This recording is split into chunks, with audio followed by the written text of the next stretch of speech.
Welcome to Howard's Opinion, the show where we dive into the world of sports and bring you the latest updates, analysis, and debates.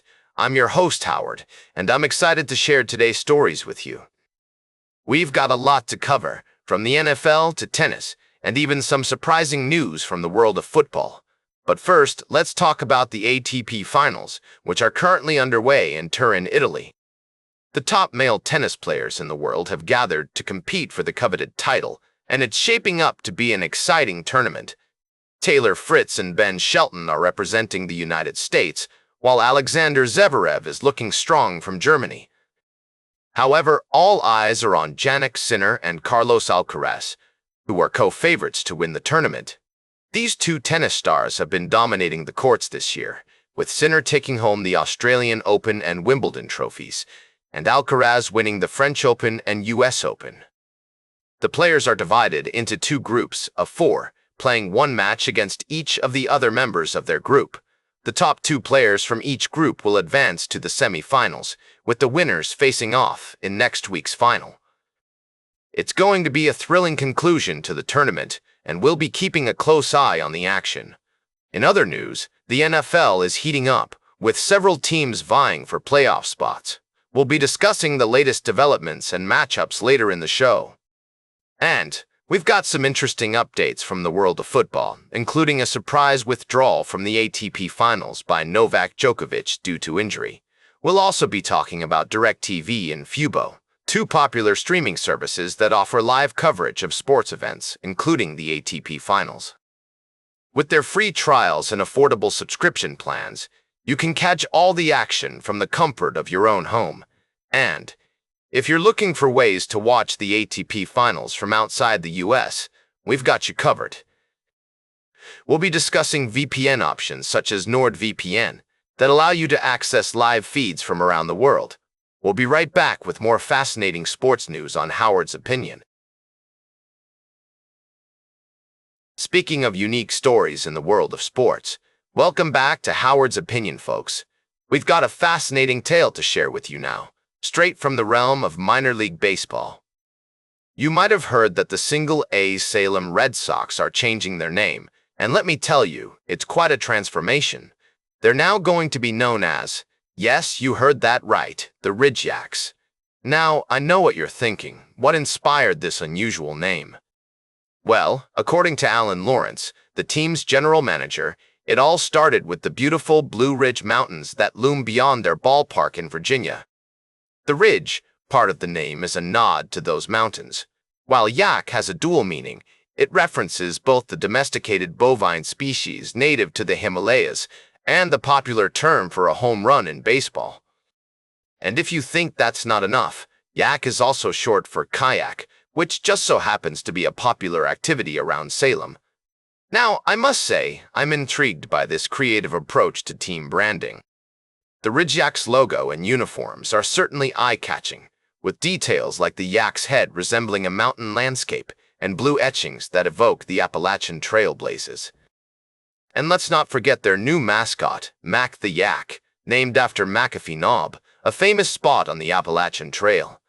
As I delve deeper into this story, I'm reminded of the importance of team identity in sports. A name change like this can be a bold move, but it also presents an opportunity for the team to reconnect with their fans and community. The Salem Ridgewacks are clearly trying to emphasize their connection to the local area, while also maintaining their affiliation with the Boston Red Sox. In the world of minor league baseball, where teams often struggle to stand out, the Ridgeyacks' unique name and branding might just be the ticket to attracting new fans and creating a loyal following. And who knows? Maybe one day, we'll see a Ridgeyacks game at Salem Memorial Ballpark, surrounded by the stunning Blue Ridge Mountains. Speaking after his 4-point game against PSU, Steve Neumann, the only colors. A couple of oddities in the first period, one being the Nittany Lions continuing to drop sticks or break them. Every time you looked, it seemed like a stick was floating around. Ironically, this continued throughout the game. Penn State's left wings were continually throwing off the face-offs. They were constantly jumping to get an edge, and it also felt like the puck was being held a little long. The second period continued with a Spartan onslaught of shots, 32 shots on goal by the end of the period. Fleming was doing everything he could to keep PSU close. The Nittany Lions were sloppy as they continued to turn the puck over. The second period saw more penalties for the Spartans, but not only were the Spartans killing them, they ended up being a lot of 4-on-4. Obviously, everyone enjoyed the 2 minutes for embellishment from Crespo, and then a 10-minute misconduct from Katzen is how the second ended. Colin Ralph was the lone goal in the second as he slapped home a beautiful shot from the blue line to record his first goal as a Spartan. The third period flew by quick in the first 10 minutes. PSU finally started to get some attacks and good looks on Augustine, but strong forechecks and active sticks helped Trey take care of anything else that came his way. Stremel connected on an empty netter with a selfless assist from Russell.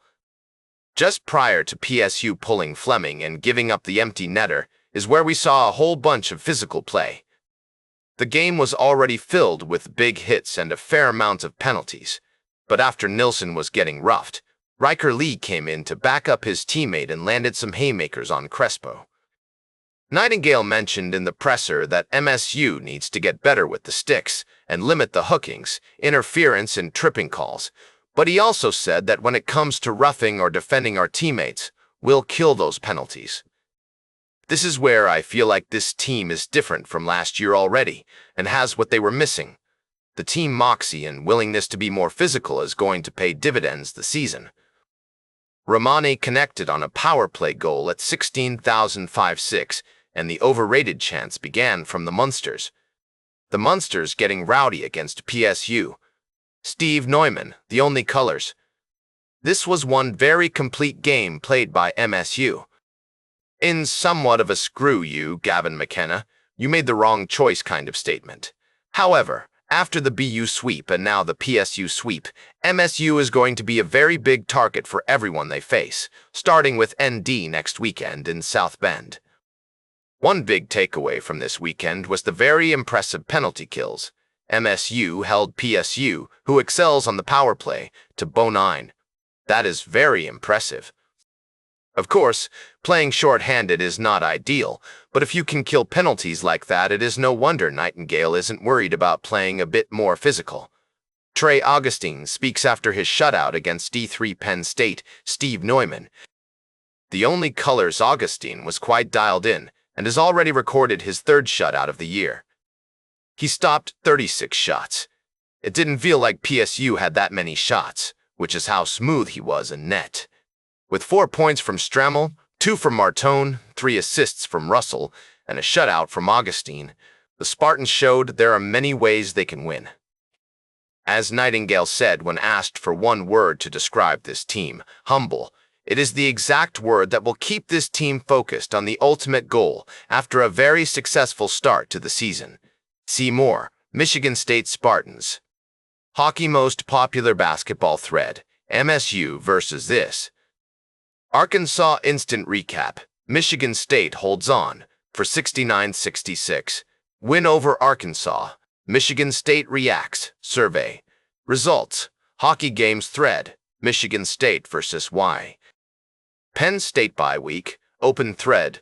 Predicting action around the country advertiser. Content from. This is the title for the native ad. That's all for today's Howard's Opinion. Remember to like, share, and subscribe. And until next time, keep your head in the game.